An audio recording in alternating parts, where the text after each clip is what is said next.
आज बात आरक्षण की। जी हाँ, मैं इंजीनियर राजकुमार पासवान आज बात करने आया हूँ देश के अनुसूचित जाति जनजाति के जो 22.5% आरक्षण है उस संदर्भ में, और मैं ओबीसी के भी आरक्षण पे थोड़ा आप लोग का ध्यान आकर्षित करवाऊंगा।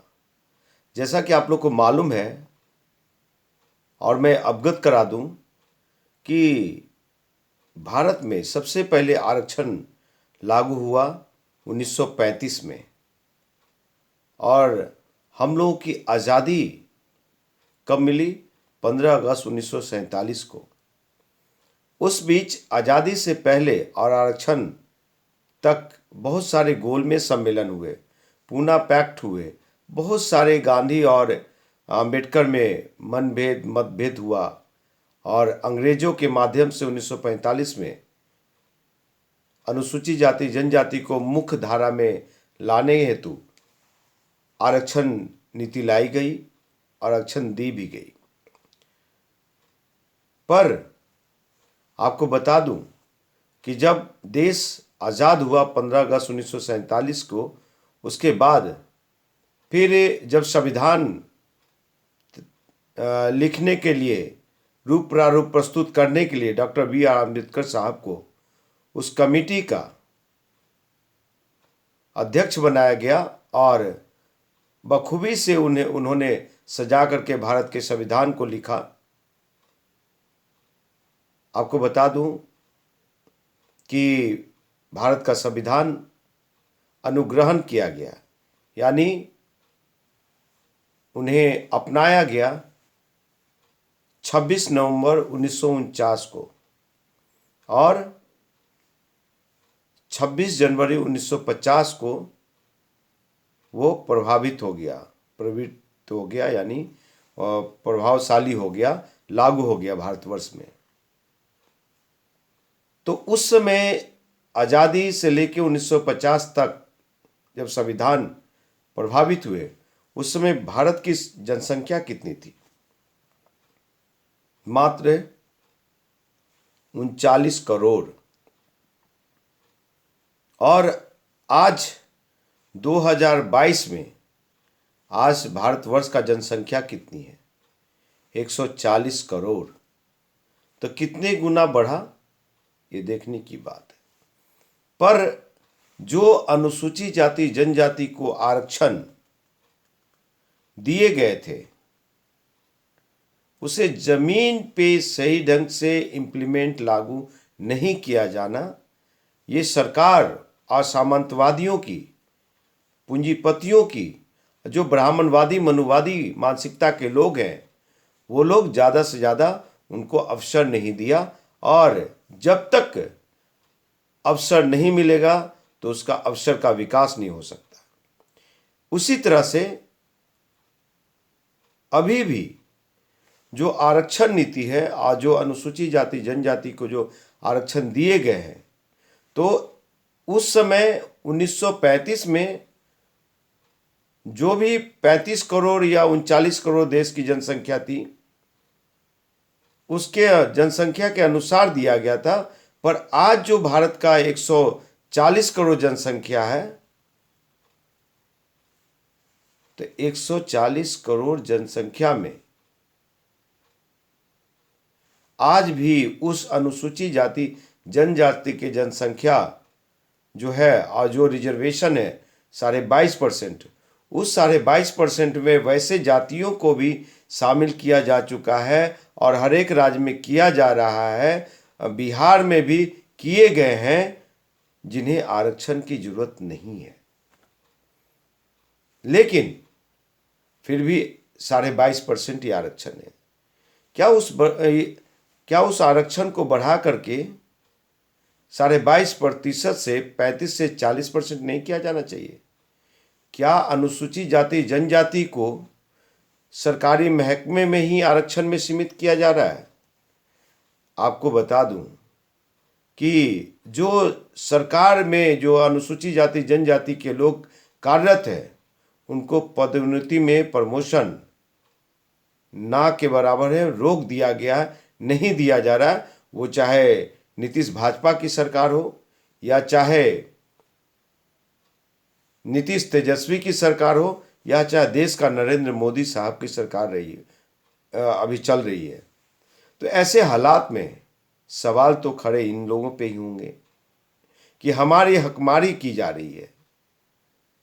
आपको बता दूं कि अब अनुसूचित जाति जनजाति को सिर्फ आरक्षण सरकारी महकमे में नहीं, जितने भी प्राइवेट सेक्टर हैं, जितने भी अंबानी अडानी के कल कारखाने हैं और जो भी उद्योगपति लोग हैं, वहां भी अनुसूचित जाति जनजाति को आरक्षण दिया जाना चाहिए। ये इंजीनियर राजकुमार पासवान मांग करता है। आपको बता दूं कि ओबीसी जो मंडल का दौर चला और उसकी लड़ाई लड़ी गई 89 में, तो जो सारे जो जो 27% आरक्षण ओबीसी को दिया गया, उनकी भी हकमारी की जा रही है, उनके साथ भी नाइंसाफी किया जा रहा है और उन्हें भी जो भी आज ये हालात है तो वो चिंतनीय है। पर मैं यही कहूँगा कि जो आरक्षण नीति है, या तो भैया आप मुझे हक दो, अधिकार दो, हमारे बच्चे को अवसर दो। एक बात बहुत बार बार खुल के आती है कि जो सुप्रीम कोर्ट जुडिशियरी है देश का, उसमें कॉलेजियम सिस्टम जो है वो कब खत्म होगा, यानी चाचा भतीजा, ताऊ दादा दादी, नाना नानी से बाहर कब ये कॉलेजियम सिस्टम निकलेगा। इस पे भी गंभीरता से हम लोग को विचार करने की जरूरत है। आज हमारे समाज का, मैं जिस जाति से आता हूँ, दुसाध जाति से, मैं कभी ब्राह्मण नहीं हो सकता, मैं कभी राजपूत नहीं हो सकता, कभी मैं भूमियार नहीं हो सकता। लेकिन हाँ, जब मैं ताकतवर बनूंगा तो हमारे साथ वही लोग होंगे। लेकिन हमारा समाज आज इतना बौद्धिक समझ नहीं रखता, हमारा युवा नौजवान लोग बौद्धिक समझ नहीं रखता कि हम कहाँ से चले थे और कहाँ जा रहे हैं। तो इसलिए साथियों, मित्रों, आँख खोलो। मैं आप लोग का आँख खोलने आया हूँ। ठीक है, मैं जानता हूँ कि आज स्वर्णों में भी गरीबी है। आज बहुत सारे लोग ऑटो रिक्शा चला रहे हैं, लेकिन गरीबी है तो क्या हम लोग समृद्ध हो गए हैं? क्या हम लोग ये रोक रखें कि ब्राह्मणों को रोजी रोजगार मत दो, उन्हें नौकरी चाकरी नहीं मिलना चाहिए? उनको आज 60% आरक्षण है, 49.5% तो पहले से ही था। लेकिन अब जो स्वर्गीय सम्मानीय रामविलास पासवान जी के द्वारा स्वर्णों को 10% आरक्षण दिए गए, उस आरक्षण को अगर ऐड किया जाए तो 59.5% आरक्षण उन्हें मिल रहा है। और फिर भी हमारी आरक्षण को ख़त्म करने की बात करते हैं। संघ भाजपा जो है वो बार बार उनके लोग इस पे सवाल खड़े करते हैं कि आरक्षण नीति को ख़त्म किया जाना चाहिए। पर मेरा मानना है कि आप ख़त्म करके क्या आपके पास कौन सा विकल्प है? फिर ये अनुसूचित जाति जनजाति की भागीदारी किस तरीके से सुनिश्चित करेंगे? और आज सबसे ज़्यादा इम्पॉर्टेंट है जातीय जनगणना। हमारा जो जाति है, हमारी जो संख्या है, मैं देश में जो अनुसूचित जाति जनजाति के लोग हैं, उनकी जनसंख्या काउंटिंग नहीं हो पा रही है सही ढंग से। और सही ढंग से जनसंख्या के लिए जातीय जनगणना अति आवश्यक है। इसलिए देश के सम्मानीय प्रधानमंत्री महोदय जी से, यानी नरेंद्र दामोदर मोदी साहब से, और बिहार के सम्मानीय मुख्यमंत्री नीतीश कुमार जी और उप मुख्यमंत्री तेजस्वी यादव जी से कि आप लोग कब जातीय जनगणना करवाएंगे, क्योंकि हम भी बिहार में बहुत बेसब्री से इंतज़ार कर रहे हैं कि मेरा जाति पासवान दुसाध वो 6.5% नहीं है।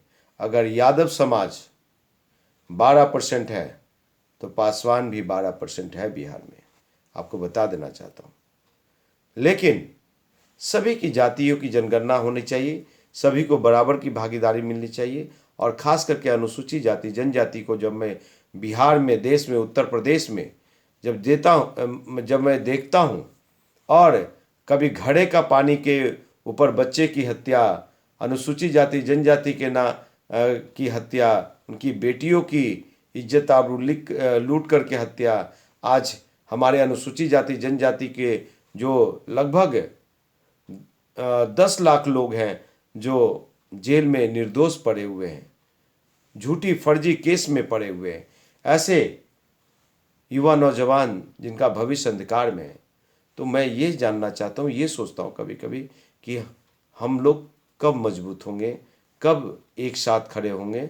और सभी लोग से मैं यही अपील करता हूँ कि आप लोग अपने संवैधानिक अधिकार को समझते हुए आप लोग किताब पढ़ो, छोटी छोटी पत्रिका पढ़ो, महान पुरुष के बारे में पढ़ो, आईपीसी सीआरपीसी क्या होता वो पढ़ो, भारत का संविधान पढ़ो।